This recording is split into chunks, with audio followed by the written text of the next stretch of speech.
Hi guys, it's Rachelle. So it's Saturday and I am doing some meal prep, and me and Chris decided that instead of doing the cheesecake for the birthday treat, that we were going to make the mud pie brownies. So let me show you what that looks like. Nice, right? Yum, yum, yum. So the picture is very deceiving. So it looks like they're big brownies, like, you know, like your mom used to make when you were a kid. But this is a professional photo. So it was a little plate with 3 little brownies on it. And when you see the size of the brownie, I'll show you that in a second. So this makes 24 brownies, and you do it, the batter is very, very thick. And you do it in a 9 by 13 pan. So let me show you. You see? So you're cutting very small brownies. Now mine aren't really very even. I couldn't really do an even cut, so, but that's okay. I'll probably eat the smaller ones and Chris can have the bigger one. So for each brownie, this comes into they come in at that's what I wanted to say. They come in at 3.1 gram carbs, 1.3, no, let's try that again. 3.1 grams of carbs per brownie. So if you have enough of a carb allotment after a meal and you want a little sweet treat, that would be perfect. So let me show you how small this really is. Look. And this is a small plate. So, but let's see. Really nice texture. Oh my gosh, that's delicious. Now,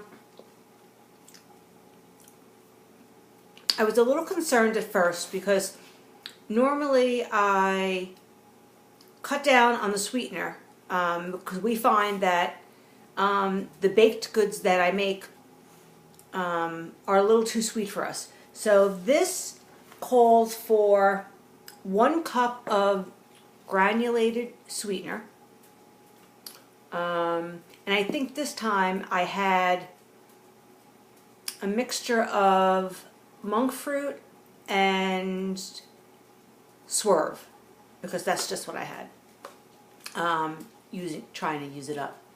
I didn't put any liquid sweetener in.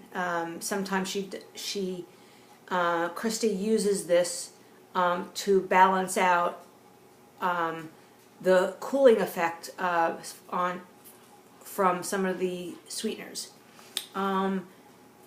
It's also got dark chocolate, and we prefer Lily's.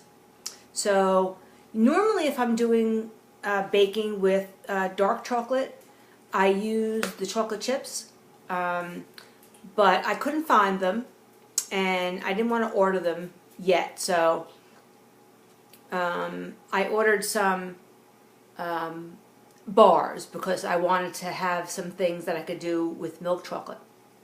And when I get the bars on Amazon, it's it's a package of 6. It's 2 milk chocolate, 2 dark chocolate with salt, and 2 dark chocolate with almonds. So really good. So it's I had a cup of decaf in my My coffee maker just went off. Oh well. I guess I'm not having another cup. There's nothing in here that's going to be odd to you if you've been on keto for a while and been using Christy's recipes.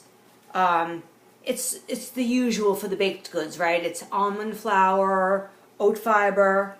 Actually, this one doesn't have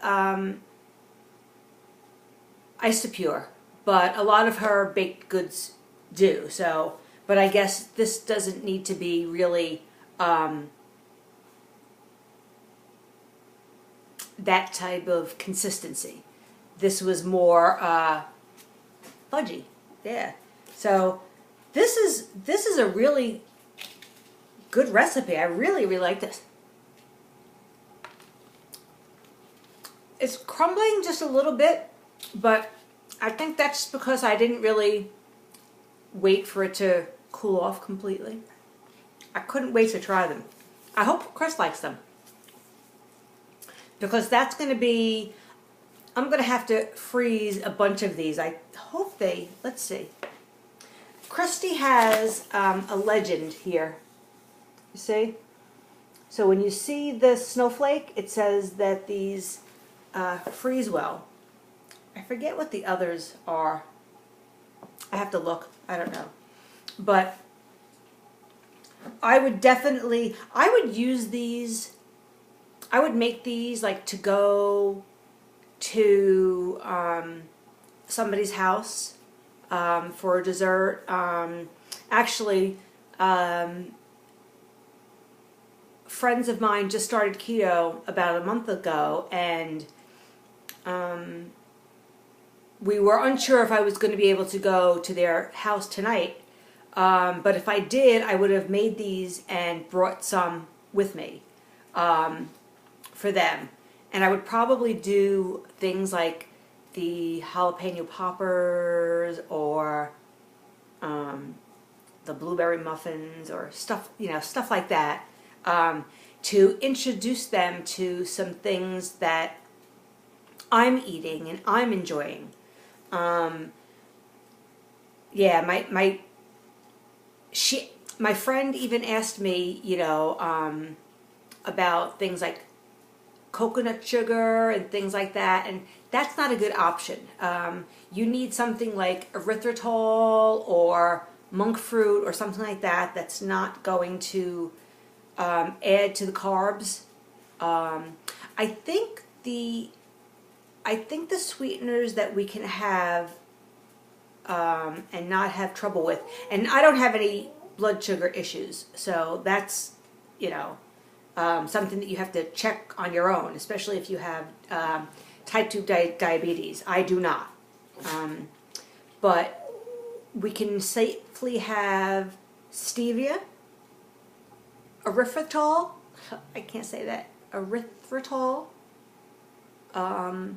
usually monk fruit, which is usually mixed with erythritol, and then xylitol.